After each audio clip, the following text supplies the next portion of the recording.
ನೇರ ದಿಟ್ಟ ನಿರಂತರ ಸುದ್ದಿಗಳಿಗಾಗಿ ವೀಕ್ಷಿಸಿ ಕೆಎಸ್ ನ್ಯೂಸ್ ಟಿವಿ ಕನ್ನಡ. ಪರಿಶಿಷ್ಟ ಪಂಗಡಗಳ ಇಲಾಖೆಯಿಂದ ಗಂಗಾ ಕಲ್ಯಾಣ ಯೋಜನೆಯಲ್ಲಿ ಆಯ್ಕೆಯಾದ ಫಲಾನುಭವಿಗಳಿಗೆ ಪಂಪ್ ಮತ್ತು ಮೋಟಾರ್ ವಿತರಣೆ ಮಾಡಿದ ಶ್ರೀನಿವಾಸ್ ಎನ್. ಟಿ. ಶಾಸಕರು. ವಿಜಯನಗರ ಜಿಲ್ಲೆ ಕೂಡ್ಲಿಗಿ ತಾಲೂಕಿನ ಮಾನ್ಯ ಶಾಸಕರಾದ ಎನ್. ಟಿ. ಶ್ರೀನಿವಾಸ್ ರವರ ವಾಸಸ್ಥಳವಾದ ನರಸಿಂಹಗಿರಿ ಗ್ರಾಮದಲ್ಲಿ ಕರ್ನಾಟಕ ಮಹರ್ಷಿ ವಾಲ್ಮೀಕಿ ಪರಿಶಿಷ್ಟ ಪಂಗಡಗಳ ಅಭಿವೃದ್ಧಿ ನಿಗಮ ನಿಯಮಿತ ಬಳ್ಳಾರಿ ಹಾಗೂ ವಿಜಯನಗರ 2021-22 ಮತ್ತು 2022-23ನೇ ಸಾಲಿನ ಗಂಗಾ ಕಲ್ಯಾಣ ಯೋಜನೆ ಅಡಿಯಲ್ಲಿ ಕೊರೆದ ಕೊಳವೆ ಬಾವಿಗಳಿಗೆ ತಾಲೂಕಿನಲ್ಲಿ ಆಯ್ಕೆಯಾದ ಫಲಾನುಭವಿಗಳಿಗೆ ಪಂಪ್ ಸೆಟ್ ಮತ್ತು ಪೂರಕವಾದ ಸಾಮಗ್ರಿಗಳ ರೈತರಿಗೆ ವಿತರಣೆ ಕಾರ್ಯಕ್ರಮವನ್ನು ಕೈಗೊಂಡು ನಮ್ಮ ಕಾಂಗ್ರೆಸ್ ಸರ್ಕಾರ ಬಡವರ ಪರವಾದ ಸರ್ಕಾರ ಎಂದು ತಿಳಿಸುತ್ತಾ, ಶಾಸಕರ ಮನೆಯ ಮುಂದೆ ಪ್ರತಿ ದಿನಾಲೂ ಕ್ಷೇತ್ರದ ರೈತರು ತಮಗೆ ಅವಶ್ಯಕತೆ ಇರುವ ಗಂಗಾ ಕಲ್ಯಾಣ ಯೋಜನೆ ಮಾಡಿಕೊಡಿ ಎಂದು ಕುರಿತು ಸಾವಿರಾರು ಜನರು ಬಂದು ನಮ್ಮಲ್ಲಿ ಮನವಿ ಕೊಳ್ಳುತ್ತಿದ್ದಾರೆ. ಆದ್ದರಿಂದ ಈ ಒಂದು ಯೋಜನೆ ತುಂಬಾ ಮುಖ್ಯವಾದದ್ದು ಹಾಗೂ ನನ್ನ ವೈಯಕ್ತಿಕ ಕನಸಿನ ಯೋಜನೆ ಮತ್ತು ರೈತರ ಜೀವನಾಡಿಯದ ಒಳ್ಳೆಯ ಯೋಜನೆ ಇದಾಗಿದೆ ಎಂದು ತಿಳಿಸಿ ಮಾತನಾಡಿದರು. ಈ ಸಂದರ್ಭದಲ್ಲಿ ಪರಿಶಿಷ್ಟ ಪಂಗಡಗಳ ಇಲಾಖೆಯ ಅಧಿಕಾರಿಗಳು ಕೆ. ಈಶಪ್ಪ, ಪಪಂ ಸದಸ್ಯರು ಕುಸ್ತಿ ದುರುಗಪ್ಪ, ಗುಣಸಾಗರ ಕೃಷ್ಣಪ್ಪ ಹಾಗೂ ಕಾಂಗ್ರೆಸ್ ಮುಖಂಡರು ಭಾಗವಹಿಸಿದ್ದರು. ವರದಿ ವೀರೇಶ್ ಹೆಚ್, ನಾಗಲಾಪುರ. ಫಲಾನುಭವಿಗಳಿಗೆ ಸುಮಾರು ಇವತ್ತು 51 ಫಲಾನುಭವಿಗಳಿಗೆ ನಾವು ಪರಿಕರಗಳನ್ನು ವಿತರಿಸುವಂಥ ಒಂದು ಕಾರ್ಯಕ್ರಮವನ್ನು ನಮ್ಮವರ ಸ್ವಗ್ರಾಮ ನರಸಿಂಹಗಿರಿ ಗ್ರಾಮದಲ್ಲಿ ನಮ್ಮ ತೋಟದ ಮನೆಯಲ್ಲಿ ಹಮ್ಮಿಕೊಂಡಿದ್ವಿ. ಇದು ಭಾಳ ದಿವಸದಿಂದ ಪೆಂಡಿಂಗ್ ಇದ್ದದ್ದು. ಈಗ ಜಸ್ಟ್ ನೋಡ್ತಾ ಇದ್ದರೆ ತುಂಬ ಒಳ್ಳೆ ಕ್ವಾಲಿಟಿ ಪ್ರಾಡಕ್ಟ್ಸು, ISI ಮಾರ್ಕ್ ಇರೋದು ಮತ್ತು ಒಳ್ಳೊಳ್ಳೆ ಕ್ವಾಲಿಟಿ ಇರೋ ಪಂಪು ಮತ್ತು ಮೋಟರ್ಸು ಮತ್ತು ಕೇಬಲ್ ಎಲ್ಲ ಕೊಟ್ಟಿದ್ದಾರೆ ಇವತ್ತು. ಸೊ ನಾವು ಅದನ್ನೇ ಜಸ್ಟ್ ಅವ್ರಿಗೆ ಹೇಳ್ತಾ ಇದ್ವಿ. ಇದು ಒಂದು ನಮ್ಮ ಸರ್ಕಾರದ ಮತ್ತು ವೈಯಕ್ತಿಕವಾಗಿ ನನ್ನ ಒಂದು ಕನಸಿನ ಯೋಜನೆ ಗಂಗಾ ಕಲ್ಯಾಣ ಅನ್ನೋದು. ಯಾಕೆ ಅಂತಂದರೆ ಬೆಳಿಗ್ಗೆ ಎದ್ದರೆ ನಾನು 7 ಗಂಟೆಗೆ ಒಂದು 500 ಜನ ಬಂದು ಕೂತ್ಕೊಂಡಿರ್ತಾರೆ. ಮಳೆಗಾಲ ಬಂತು, ಸ್ವಲ್ಪ ರಾತ್ರಿ ಚೆನ್ನಾಗಿ ಮಳೆ ಬಂತಂದರೆ ಬೆಳಗ್ಗೆ ಒಬ್ಬರು ಇರೋದು. ಅಂದರೆ ಇಷ್ಟೇ ತಾತ್ಪರ್ಯ ಇಷ್ಟೇ. ಅವ್ರಿಗೆ ಏನು ಕೆಲಸ ಇಲ್ಲ, ಕೃಷಿ ಆಧಾರಿತ ಜನ, ಒಣ ಭೂಮಿ ಇರ್ತದೆ.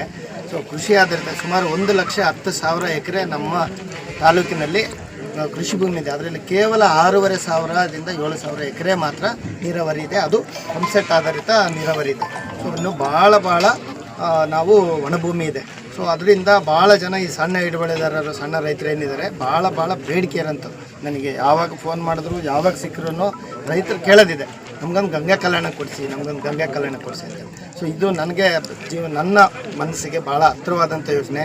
ಯಾಕೆಂತಂದರೆ ಅವರಿಗೆ ಕೆಲಸ ಏನಪ್ಪ ಅಂತಂದರೆ ಕೃಷಿ ಮಾತ್ರ ಗೊತ್ತಿದೆ. ಸೊ ಅದ್ರ ಬಗ್ಗೆ ನಾವು ಹೆಚ್ಚಿನ ಒತ್ತು ಕೊಟ್ಟು ಇನ್ನೂ ಒಳ್ಳೆ ರೀತಿಯಲ್ಲಿ ಸಹಕಾರ ಕೊಟ್ಟರೆ ಭಾಳ ಜನಗಳಿಗೆ ಈ ಯೋಜನೆಯನ್ನು, ಗಂಗಾ ಕಲ್ಯಾಣ ಯೋಜನೆಯನ್ನು ತಲುಪಿಸೋಂಥ ಕೆಲಸ ಆದರೆ ರೈತರಿಗೆ ಅವ್ರ ಕೆಲಸ ಅವ್ರು ಮಾಡ್ಕೊಂಡಿರ್ತಾರೆ.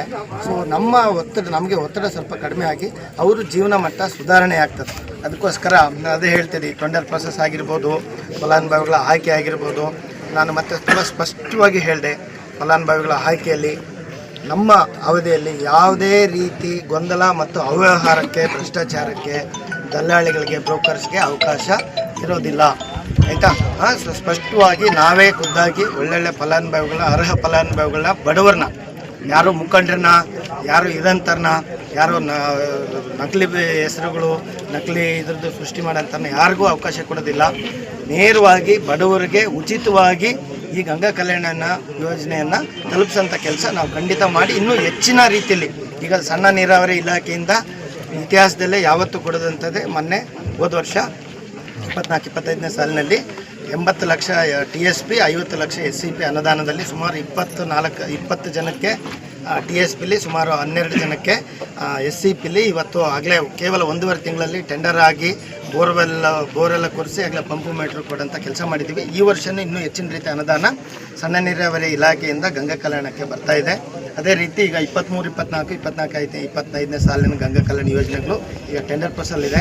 ಆದಷ್ಟು ಬೇಗ ಇದೆಲ್ಲ ಆಗಿ ಅವ್ರಿಗೆ ಸಾಮಾನ್ಯ ನಮ್ಮ ಬಡ ಕೃಷಿ ಕಾರ್ಮಿಕರಿಗೆ, ಕೃಷಿ ರೈತರಿಗೆ ಕೊಡೋಂಥ ಕೆಲಸ ನಾವು ಶೀಘ್ರದಲ್ಲೇ ಮಾಡಿ ಅವ್ರಿಗೆ ಅವ್ರ ಜೀವನ ಮಟ್ಟ ಸುಧಾರಣೆ ಮಾಡೋದಕ್ಕೆ ನಮ್ಮ ಸರ್ಕಾರ ಖಂಡಿತ ಅವ್ರ ಪರವಾಗಿ ಯಾವತ್ತೂ ಜನಪರವಾದ ಕಾರ್ಯಕ್ರಮಗಳಿಗೆ ರೂಪಿಸ್ಕೊಂಡು ಬಂದಿರೋಂಥ ನಮ್ಮ ಸರ್ಕಾರ, ನಮ್ಮ ಸಿದ್ದರಾಮಯ್ಯ ಸಾಹೇಬರ ನೇತೃತ್ವದ ಸರ್ಕಾರ ಮುಂದಿನ ದಿನಗಳಲ್ಲಿ ಕೂಡ ಬಡವರ ಪರವಾಗಿ ಉತ್ತಮ ಕಾರ್ಯಗಳನ್ನು ನಾವು ಮಾಡ್ತೀವಿ.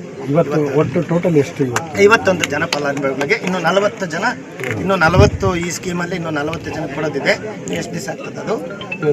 ಇನ್ನೊಂದು ವಾರದಲ್ಲಿ ಮತ್ತೆ ಉಳಿದಿದ್ದ 40 ಜನಕ್ಕೆ ಕೊಡೋಂಥ ಕೆಲಸ ಮಾಡ್ತೀವಿ. ಸೊ ಮುಂದಿನ ದಿನಗಳಲ್ಲಿ ಇನ್ನು ಬೇರೆ ಬೇರೆ ಸ್ಕೀಮಲ್ಲಿ ಎಲ್ಲ ಬರೋ ಇದ್ದಾವೆ, ಅದನ್ನು ಕೂಡ ಶೀಘ್ರದಲ್ಲೇ ಟೆಂಡರ್ ಪ್ರೊಸೆಸ್ ಮಾಡಿಬಿಟ್ಟು ಕೊಡೋದು. ಕ್ಷೇತ್ರದಲ್ಲಿ ಗಂಗಾ ಕಲ್ಯಾಣ ಅತಿ ಹೆಚ್ಚು ಬೇಡಿಕೆ ಅರ್ಜಿಗಳು ಜಾಸ್ತಿ. ಹೌದು ಹೌದು ಹೌದು, ನಾನು ಹೇಳಿದ್ನಲ್ಲ, ನನಗೆ ಮೊರಾರ್ಜಿ ಶಾಲೆ ಮತ್ತೆ ವಸತಿ ಶಾಲೆಗೆ ಮತ್ತೆ ಗಂಗಾ ಕಲ್ಯಾಣಕ್ಕೆ ಅತಿ ಬೇಡಿಕೆ ಇರುತ್ತೆ. ಖಂಡಿತ ಮುಂದಿನ ದಿನಗಳಲ್ಲಿ ಇದನ್ನ ಒಳ್ಳೆ ರೀತಿಯಲ್ಲಿ ಜನಗಳಿಗೆ ಉಪಯೋಗ ಅಂತ ಕೆಲಸ ನಾನೇನೆ ಈಗ ಸಪ್ರೇಟಾಗಿ ಸರ್ವೆ ಮಾಡಿಸಿ ಅರ್ಹ ಫಲಾನುಭವಿಗಳು ಗುರುತಿಸಿ ಅವ್ರ ಮನೆ ಬಾಗಿಲಿಗೆ ಹೋಗಿ ನಿಮಗೆ ಗಂಗಾ ಕಲ್ಯಾಣ ಕೊಡ್ತೀವಿ ಅಂತ ಹೇಳೋ ಕಾರ್ಯಕ್ರಮ ಮಾಡ್ತಾ ಇದ್ದೀವಿ. ಯಾಕಂದರೆ ಯಾರು ಈಗ ಏನಾಗ್ಬಿಟ್ಟಿದೆ ಅವ್ರಿಗೆ ನಂಬಿಕೆನೇ ಬರ್ತಾ ಇಲ್ಲ. ಈ ದುಡ್ಡು ಕೊಡಲಿಲ್ಲ ಅಂತಂದರೆ ಯಾರೋ ಬ್ರೋಕರ್ ಮುಖಾಂತರ ಹೋದರೆ ಮಾತ್ರ ಇದು ಗಂಗಾ ಕಲ್ಯಾಣ ಸಿಗುತ್ತೇನೋ, ನೇರವಾಗಿ ಇದು ಸಾಧ್ಯನೇ ಇಲ್ಲ ಅನ್ನೋ ಮಟ್ಟಿಗೆ ನಮ್ಮ ರೈತರಿಗೆ ತಿಳುವಳಿಕೆ ಇದೆ. ಅದು ತಪ್ಪು ತಿಳುವಳಿಕೆ. ನಮ್ಮ ತಾಲೂಕಲ್ಲಿ ಆ ಥರ ಆಗೋಕ್ಕೆ ನಾವು ಬಿಡೋದಿಲ್ಲ. ಆಯಿತಾ, ಒಳ್ಳೆ ಕೆಲಸಗಳೇ ನಾವು ಮಾಡ್ತೀವಿ.